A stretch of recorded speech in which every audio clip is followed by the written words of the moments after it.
या भागाच्या मतदार यादीमध्ये असेल, नाव मतदार यादीमध्ये असलं पाहिजे, ती व्यक्ती आपलं मतदान करू शकते. पुरुष सर्वांना मतदानाचा अधिकार आहे. बरोबर, म्हणजे 18 वर्ष पूर्ण आणि मतदार यादीमध्ये नाव असलं पाहिजे. बरं बरं, ठीक आहे ठीक आहे.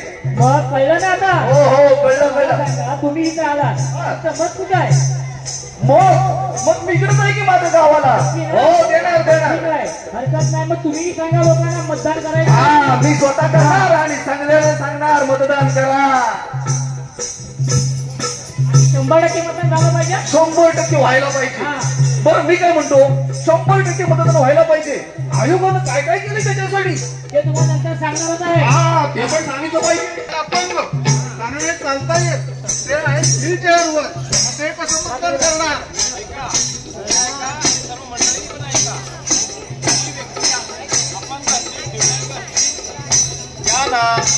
मतदान करण्यासाठी आपल्या घरापासून मतदान केंद्रापर्यंत आणि मतदान केंद्रापासून परत घरापर्यंत पोहोचवण्याची व्यवस्था आयोगाने केलेली आहे. ती अगदी मोफत केलंय. त्यामुळे सगळे अपंग आपल्या परिसरातले मतदान करू शकतील. येणारच.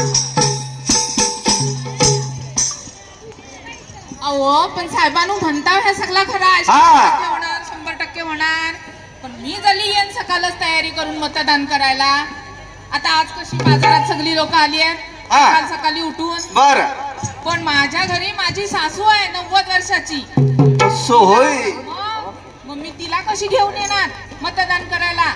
जल्ली 4 पावला चालली तरी 15 मिनिटं जातात तिची चालायला. हा, बरोबर आहे, बरोबर आहे. तुमचंही म्हणणं बरोबर आहे. प्रत्येकाच्या घरी अशी परिस्थिती असू शकते. त्यांचा प्रश्न अतिशय महत्वाचा आहे. बघा, जी माणसं आजारी असतील, अतिवयस्कर असतील, मतदानाला येऊ शकत नसतील, त्यांच्यासाठी मतपत्रिका त्यांच्या घरी पाठवण्याची व्यवस्था आहे आणि तिथं त्यांनी मतदान करून ते आयोगाकडे पाठवण्याची सोय यावर्षी आयोगाने केलेली आहे आणि याचा उपयोग 100% मतदानाला होणार आहे. लक्षात ठेवा, वयस्कर व्यक्ती, आजारी व्यक्ती यांना घराकडून मतपत्रिका पाठवून मतदानाची सोय यावेळी केलेली आहे. बरा झाला, बरा झाला.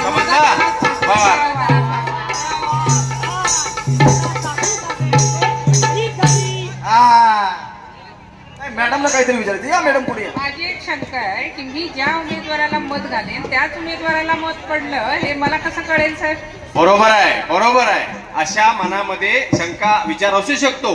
बघा, तुम्ही दिलेलं मत कोणाला मिळालं हे पाहण्यासाठी मतदान केल्याबरोबर एक 7 सेकंद एक काचेचा बॉक्स आहे, त्या बॉक्स मध्ये तुम्ही जाऊन बघायचं. तुम्ही ज्या चित्रावरती बटन दाबलं ते चित्र त्या स्लिपवरती दिसणार आणि 7 सेकंदानंतर ते पेटीमध्ये पडणार. म्हणजे तुम्हाला खात्री होणार की मी ज्याला मतदान केलं त्यालाच ते मत मिळालं. अजिबात शंका राहणार नाही. मग होईल की नाही समाधान?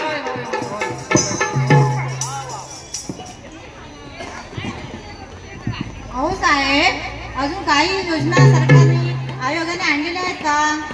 बघा, मगाचपासून आपण बघितलं, अपंग व्यक्तींना सोय, आजारी व्यक्तींना सोय, दिलेलं मतदान पाहण्यासाठी व्हीव्हीपॅटची सोय.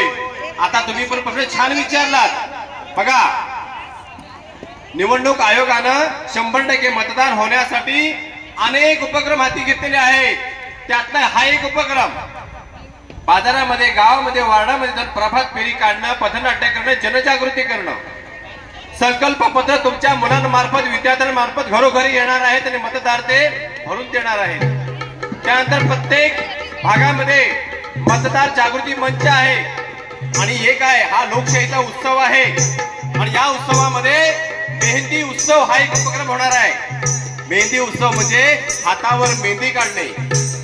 7 मेला मतदान आहे, त्याच्यापूर्वी म्हणजे 1 मे पासून 5 मे पर्यंत प्रत्येक मतदाराच्या हातावरती त्यांच्या घरातील महिला, पुरुष, मित्रमंडळी सगळे 7 मे तारीख काढतील. कारण लक्षात ठेवायचं आहे 7 मे 2024. मतदान कधी आहे? 7 मे 2024.